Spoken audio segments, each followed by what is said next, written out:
So one of the things that we love about the property is the windows. Throughout the house, there are just beautiful windows all the way around the house, overlooking. It's got great views of the area on the location that we live in. And so we've hired a local window company that's been here for a long time to come in and rip off I guess this was back in 1978. Take these off and replace all of the windows in the house. I think there's 27 large windows total, and we're going to be tearing all of these windows out, and we're going to be replacing them with modern, insulated, good quality, durable windows. So that'll be a good one. So when we start doing that, we start getting into that. We will show you how the company comes in, and we'll give you the budget on it. I think we have $25,000 budgeted. Maybe it's $28,000 to replace all these windows. So that's pretty cool. The heating and air conditioning system, I've never seen a unit so old. And what's crazy about this unit here, it's actually running on 240 amp circuits. This property also is on oil-based heat. And one of the things that happened, there's an oil tank, which we're going to have removed. So there's the oil tank. You can see there was an oil tank here, and the oil tank fed actually underneath the property.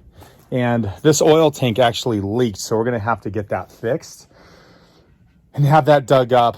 Not a priority right now, but what they did was they put it above ground oil tank underneath the house, and we'll show you where that is. So we're going to be removing that, and we're going to put in probably 2 3.5 ton heat pumps into that. So we're going to take you into the utility room now, and we'll show you kind of what's going on with there. So here we go. All right, so from a heating and AC standpoint, you've got your heating ducts all throughout the house.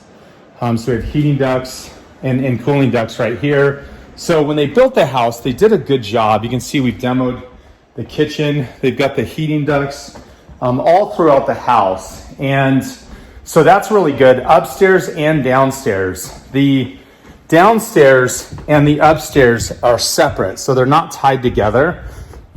And you can see we're moving stuff in here, but this is solid slab right here, a 4-inch slab. And so when they built it, they literally trenched through. They built in you can see some right here.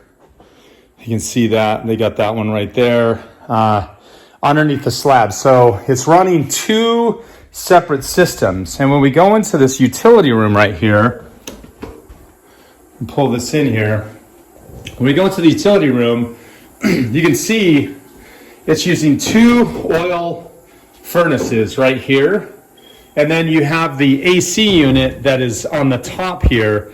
And there's a little drain valve that comes up through the ducting system. And so I didn't know what was in the ducting system and how it works. So what we did was we cut holes in to figure out how the ducting system was laid out. And you can see it just comes all the way through here onto the outside of the wall. So it's kind of an engineering problem because I don't like this soffit wall. I actually want to figure out how to remove it and get rid of it and do something different with it. But we're going to probably have to put new condenser lines. Maybe we can use the same ones. I'm not sure. You can comment or send me an email on it. But we're going to replace the 2 oil furnaces here with 2 heat pumps. And we'll show you as an alternative source of heat what we're doing from there.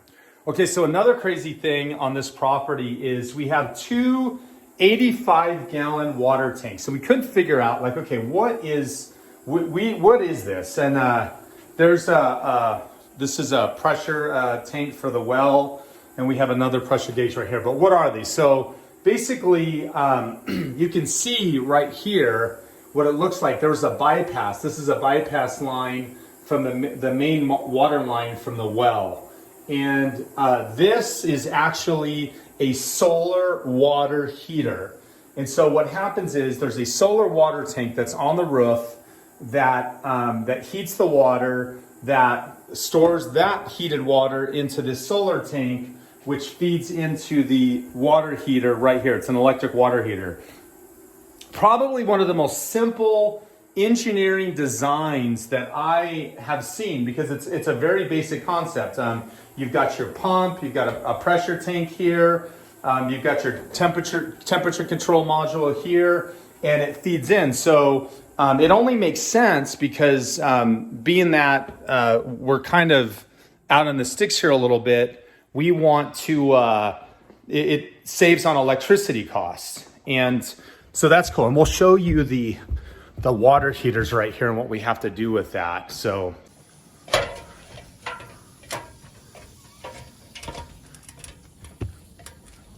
all right.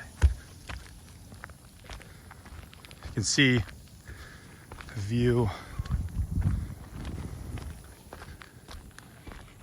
And so these are the solar water heaters.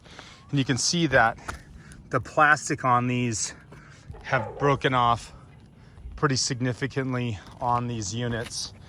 And probably because we're at an elevation of almost 5,000 feet, you can see here, the snow may have broken them, which is probably what the case is. So we're gonna have to have somebody look at it. I looked at this manufacturer and they went out of business about 20 years ago. So we're gonna have to find an alternative.